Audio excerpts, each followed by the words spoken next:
നജീബ് സാധാരണക്കാരിൽ സാധാരണക്കാരനാണ്.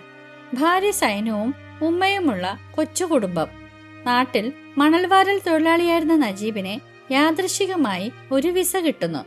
ഏറെ പ്രതീക്ഷകളോടെ നജീബ് ഗൾഫിലേക്ക് പോകാനൊരുങ്ങുന്നു. കൂടെ പരിചയക്കാരനായ ഹക്കീമും. സൗദി അറേബ്യയിലെ റിയാദിൽ വിമാനമിറങ്ങിയ അവർ അർബാബിനെ കാത്തിരിക്കുന്നു. ഏറെ നേരത്തെ കാത്തിരിപ്പിന് ശേഷം അവിടെ എത്തിയ ആൾ അർബാബാണെന്ന് കരുതി രണ്ടുപേരും അയാൾക്കൊപ്പം പോകുന്നു. എന്നാൽ സത്യത്തിൽ അയാളായിരുന്നില്ല നജീബിന്റെ അർബാബ്. എയർപോർട്ടിൽ നിന്ന് മസ്രയിലേക്കുള്ള ഇവരുടെ യാത്രയാണ് മണൽക്കൂനകൾക്കിടയിലൂടെ എന്ന ഈ പാഠഭാഗം.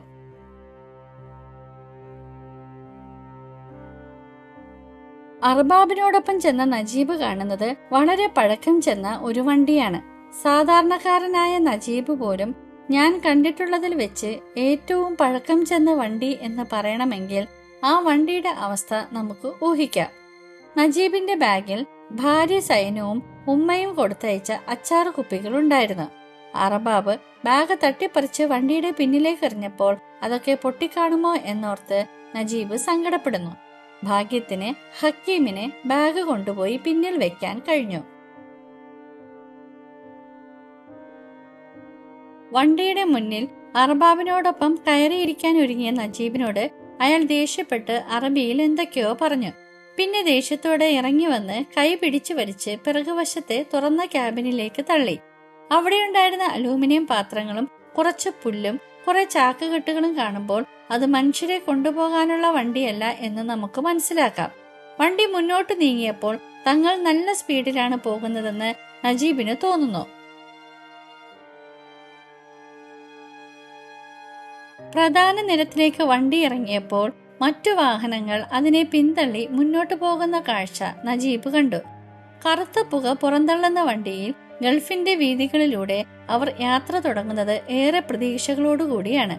അർബാബിന്റെ മോശമായ പെരുമാറ്റവും വണ്ടിയുടെ പിറകുവശത്തിരുന്നുള്ള യാത്രയുമെല്ലാം നജീബിനെ പ്രയാസപ്പെടുത്തിയെങ്കിലും ആ യാത്രയിലും ചില സന്തോഷങ്ങൾ കണ്ടെത്താൻ നജീബ് ശ്രമിക്കുന്നു. ഗൾഫിലൂടെയുള്ള ആദ്യത്തെ യാത്ര ഇങ്ങനെ തുറന്ന വണ്ടിയിലായി പോയെങ്കിലും പിറകിൽ ഇരുന്നത് കൊണ്ട് ഗൾഫിന്റെ സൗന്ദര്യം തടസ്സമില്ലാതെ കാണാനായി എന്നയാൾ ആശ്വസിക്കുന്നു.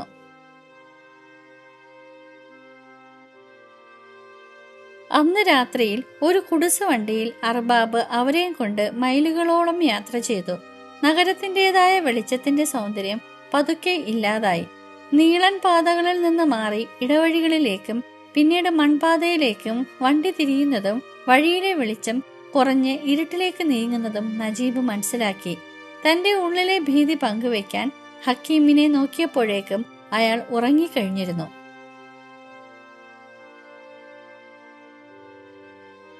മണിക്കൂറുകൾ നീണ്ടുനിന്ന യാത്രയും കത്തുന്ന വിശപ്പും ദാഹവും നജീബിനെ ശാരീരികമായി തളർത്തുന്നു. വിമാനത്തിൽ നിന്ന് ഭക്ഷണമൊക്കെ കൊടുത്തിരുന്നു. പക്ഷേ കത്തിയും മുള്ളുമൊക്കെ വെച്ച് വേണം തിന്നാൻ. അത് കഴിക്കേണ്ട വിധം നിശ്ചയമില്ലാതിരുന്നതിനാൽ നജീബ് പച്ചവെള്ളമല്ലാതെ മറ്റൊന്നും രാവിലെ തൊട്ട് കഴിച്ചിരുന്നില്ല. അർബാബിനോട് വണ്ടി നിർത്തി ഭക്ഷണവും വെള്ളവും വാങ്ങിത്തരാൻ പറയാൻ നജീബിന് ആഗ്രഹമുണ്ട്. എന്നാൽ അർബാബിന്റെ പ്രതികരണത്തെക്കുറിച്ചുള്ള ഭയം കാരണം അയാൾക്ക് സംസാരിക്കാൻ കഴിഞ്ഞില്ല.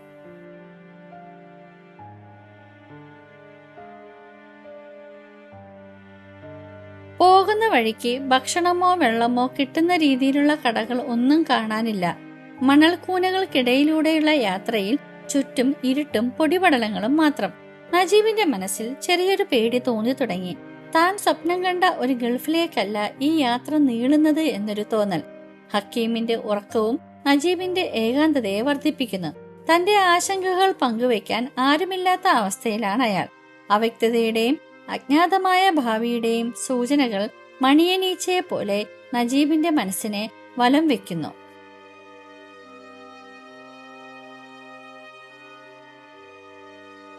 ഒരു കണക്കിന് തന്റെ തോന്നലുകൾ ഹക്കീമുമായി പങ്കുവെക്കാഞ്ഞത് നന്നായി എന്ന് നജീബിന് തോന്നി.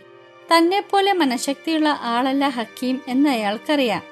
കയ്യിലുണ്ടായിരുന്ന വാച്ച് കൂട്ടുകാരന് നൽകിയതിനാൽ സമയവും അറിയാതെ നജീബ് വിഷമിച്ചു. എന്നാൽ നജീബ് പ്രതീക്ഷ കൈവിടുന്നില്ല.